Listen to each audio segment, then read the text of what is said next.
Welcome! This video tutorial offers a detailed description of how to use VLOOKUP in Excel.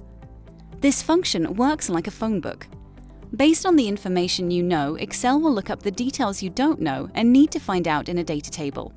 For example, you know what an employee's ID is, and based on that, you can look up the employee's family name. If you're curious how to use VLOOKUP, let's go through it step by step together. Hello and welcome to EasyClick Academy. My name's Maria, and together with our EasyClick team, we're here to make sure you'll be able to use Excel in a quick and easy way thanks to our digestible video tutorials. The VLOOKUP function is particularly useful if there's a great deal of data stored in the data table in which you regularly need to carry out the search for certain information. Today, we're going to have a look at how to look up the last name of an employee based on their ID. To begin, select the cell where you want the search result to appear. In this case, it will be the cell next to last name. Type in the equal sign, then VLOOKUP, and select the suggested function. To make the function work, we'll need to enter some more details. First, we need to state according to what Excel should look for the piece of information we need to find, which will be employee ID.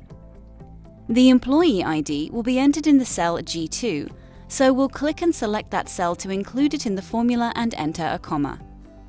The next piece of information Excel needs is the area which will be searched. This area must include both details employee ID as well as last name. Here we need to mention that VLOOKUP works with the information thoroughly organized. The function looks to the right, which means that if you want it to work, the information based on which you carry out your search must be located to the left of the information you want to find. This means that the employee ID column must be on the left, and the last name column needs to appear on the right in the table.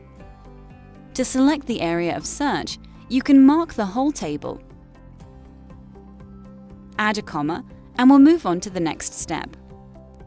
What Excel needs here is the number of the column that contains the information we want to retrieve. The column numbering in the selected area is standard 1, 2, and 3. Since we want to look up the last name, and this information is stored in the second column, we'll type in 2. Enter a comma again, and we've got the last bit ahead of us.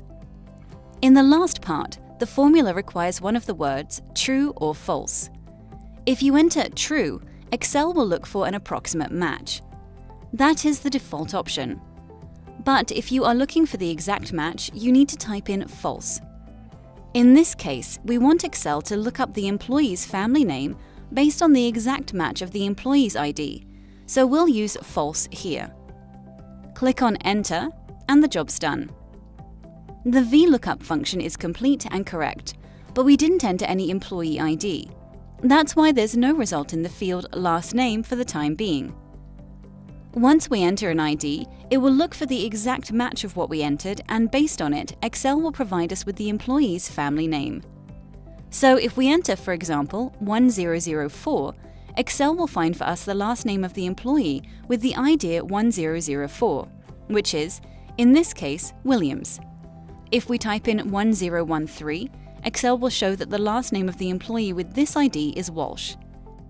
If we enter an ID which is not present in the data table, Excel will not show any valid result. Well, this was a short video on how to use one of the most favorite functions in Excel, VLOOKUP. More video tutorials on other popular functions are listed in the description below. If you found this tutorial helpful, give us a like and watch other video tutorials by EasyClick Academy. Learn how to use Excel in a quick and easy way. Is this your first time on EasyClick? We'll be more than happy to welcome you in our online community. Hit that subscribe button and join the Easy Clickers. Thanks for watching, and I'll see you in the next video.